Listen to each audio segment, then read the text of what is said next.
warahmatullahi wabarakatuh. Alhamdulillah wassalatu wassalamu ala Rasulillah wa ala alihi wa sahbihi wa man walah, amma ba'd. Allahumma salli wa sallim ala sayyidina Muhammad al-fatih lima ughliq wal khatimi lima sabaq nasiril haq bil haq wal hadi ila siratikal mustaqim wa ala alihi haqqa qadrih wa miqdarihil azim. Pemirsa Sampai TV dimanapun berada, mudah-mudahan kita semua mendapatkan rahmat dan keberkahan daripada Allah Subhanahu wa Ta'ala. Menjelang berakhirnya bulan suci Ramadan di tahun ini, maka banyak yang perlu kita perhatikan. Terlebih adalah masalah ubudiyah kita selama bulan suci Ramadan. Selama bulan suci Ramadan, dari awal sampai menjelang akhir ini, kita bisa merasakan semangat ibadah, semangat yang luar biasa di awal bulan suci Ramadan.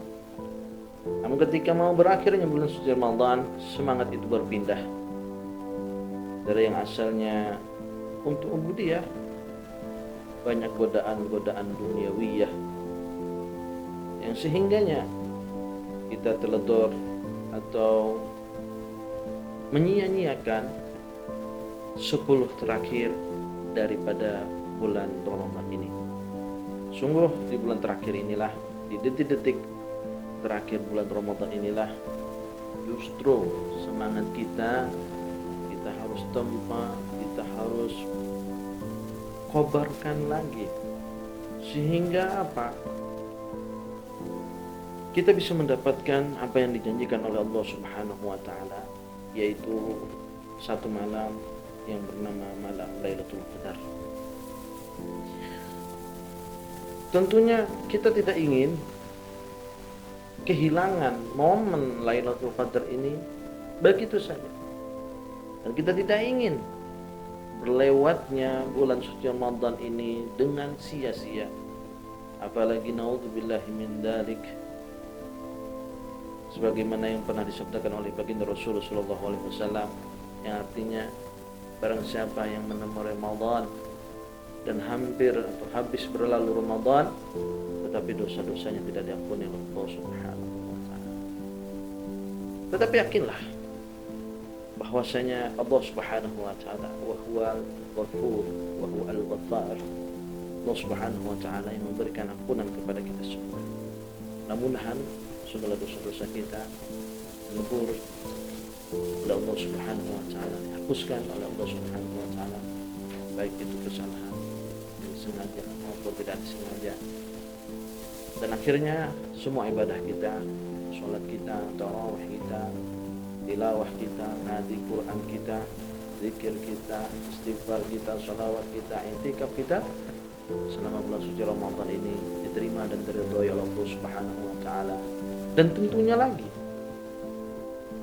kita berharap keistiqomahan selama bulan suci Ramadan ini akan terus konsisten walaupun kita berada di luar bulan suci Ramadan. Seperti ngaji kita, sholat duha kita, sholat tahajud kita, sholat witir kita, dan yang terpenting adalah sholat berjamaah kita. Ma'asyiral hadirin wal hadirat dimanapun berada, maka menjelang detik-detik berakhirnya bulan suci Ramadan ini, mari kita tingkatkan semangat ubudiyah kita sebagai momen untuk kita membersihkan jiwa rohani kita dari kotoran-kotoran batiniah yang tersembunyi, yang bisa kita rasakan ataupun yang tidak bisa kita rasakan, macam penyakit hati seperti sombong, iri dengki, dendam, hasud dan lain sebagainya. Mudah-mudahan itu akan sirna dari diri kita dan diganti oleh Allah Subhanahu wa taala dengan sifat-sifat yang mulia, sabar, tawakal, syukur, ikhlas kepada Allah Subhanahu wa taala.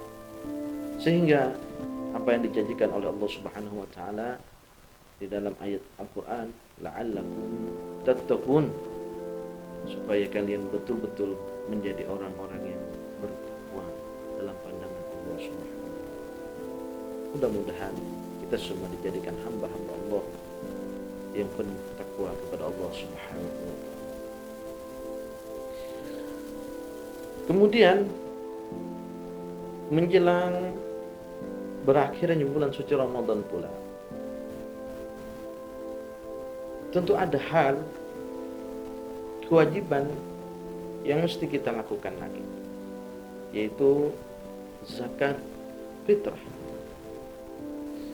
atau zakat yang lainnya. Kalau memang mereka memiliki harta wajib zakat, di zakat emas, zakat simpanan, dan lain sebagainya. Zakat fitrah adalah suatu kewajiban bagi setiap muslim, ya, muslim yang mana mereka menemui bulan Ramadan dengan bulan Syawal. Itu syarat utama, ya. Meskipun anak itu dia baru lahir, anggaplah ada bayi yang baru lahir di akhir hari bulan Ramadan. Setelah dia lahir ke dunia, 5 menit setelah itu azan maghrib berkumandang. 5 menit setelah itu azan maghrib berkumandang. Bukankah setelah maghrib itu artinya itu sudah menandakan masuknya bulan Syawal atau malam hari raya. Maka si bayi ini yang baru lahir tadi sore, dia mendapati bulan Ramadan dan bulan Syawal. Maka wajiblah atas orang tuanya untuk menzakat fitrahkan.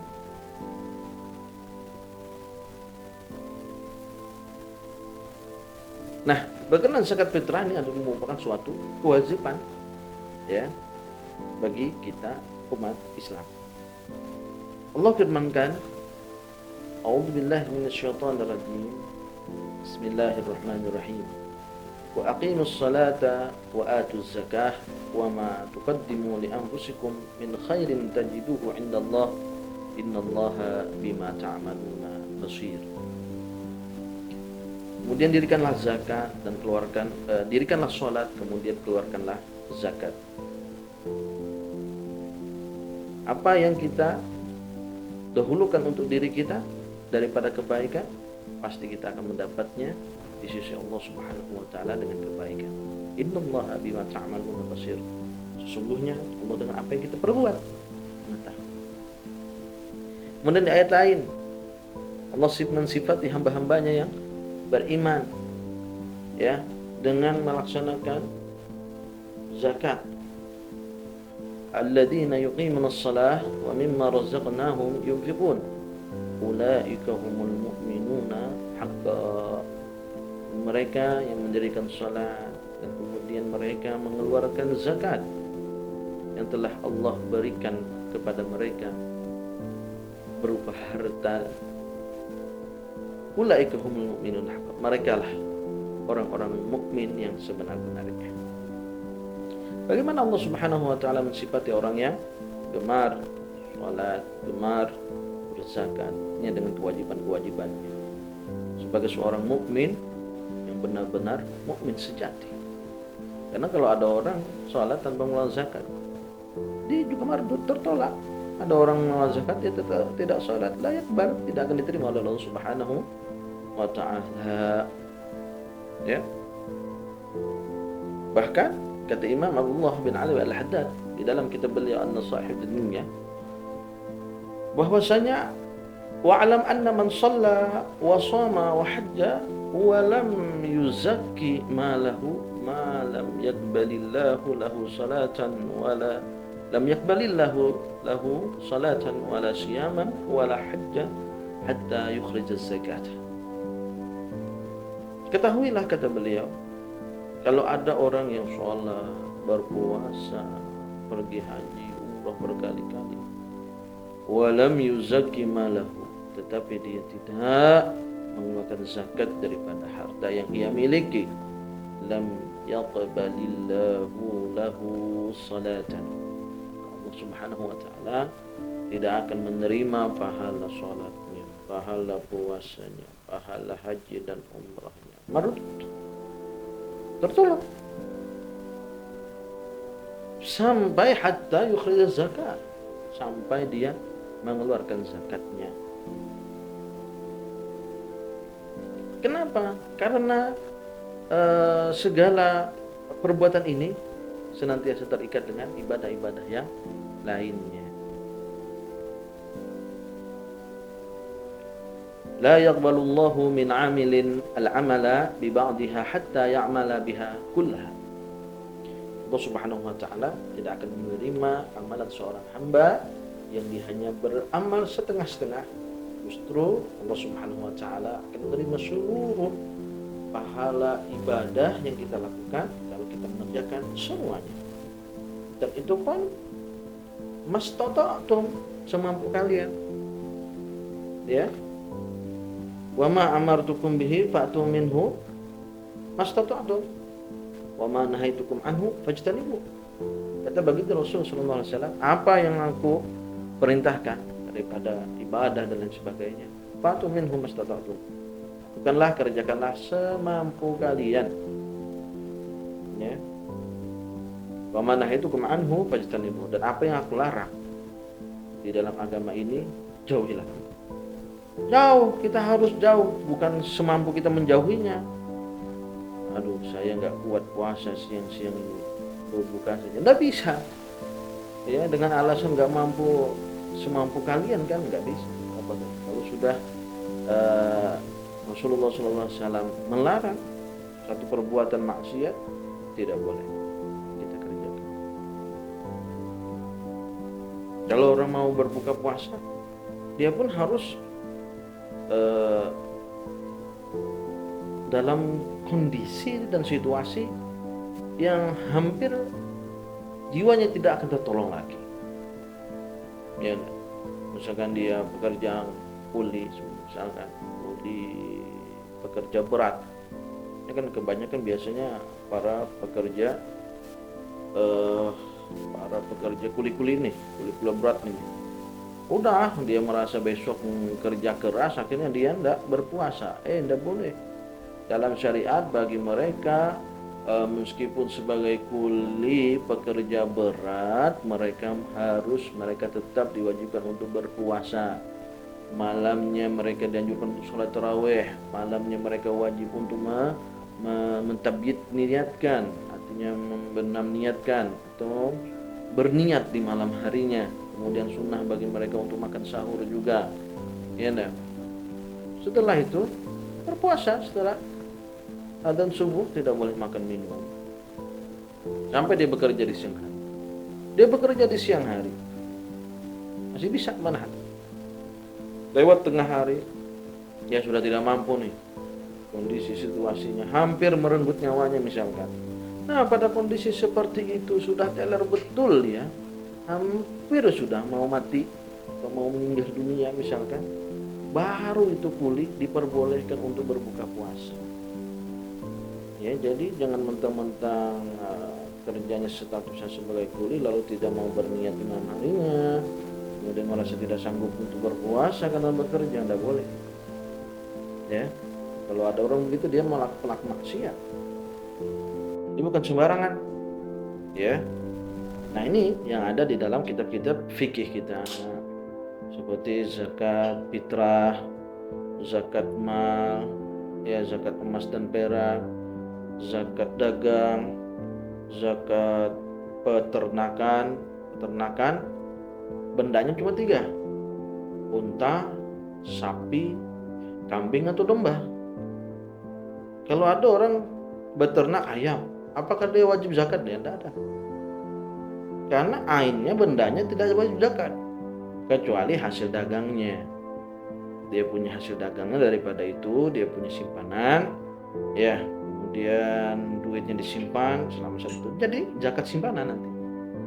Ya, begitu juga wallet, misalkan orang punya gedung wallet banyak, ya, zakatnya bukan di gedung walletnya, tapi zakatnya di uangnya yang ia simpan.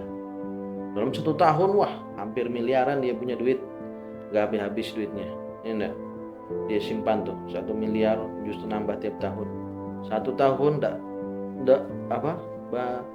duitnya tidak bergeming dalam simpanannya, wajib dia keluarkan zakat simpanan. Kemudian apa lagi tuh? Zakat pertanian. Zakat pertanian seperti beras, ya, makanan pokok, gandum, kemudian kurma, zabib, kemudian anggur juga. Nah, itu zakat-zakat yang kita ketahui daripada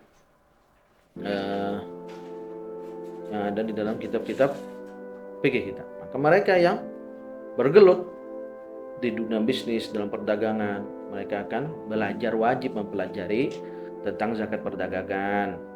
Yang bergelut di dunia peternakan, unta, sapi, kambing atau domba, wajib mempelajari zakat tentang peternakan ini. Kemudian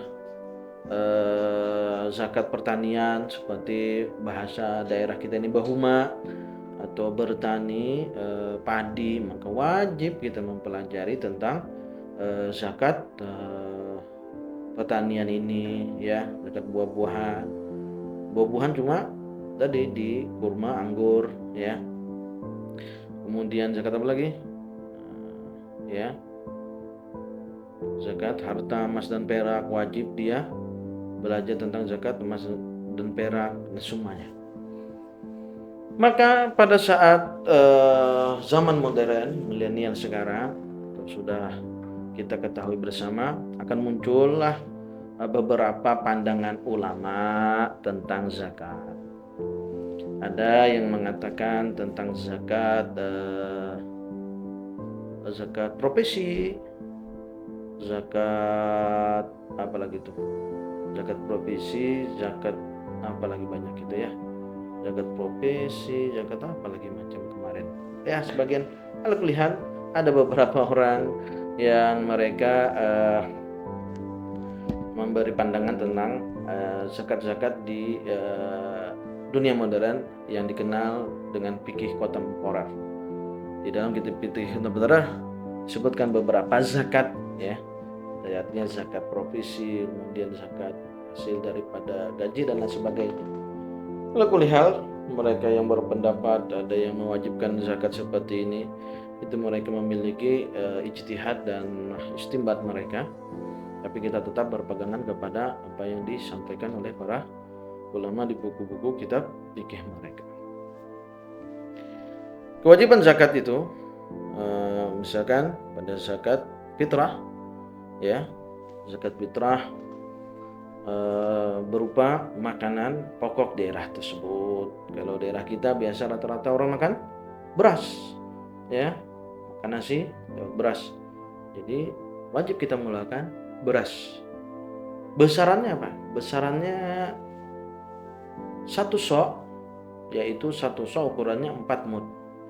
4 mud kalau dikonversikan kepada kilogram, maka ukurannya setara dengan 2 kilo 8 ons, atau kita genapkan menjadi 3 kilo, ya.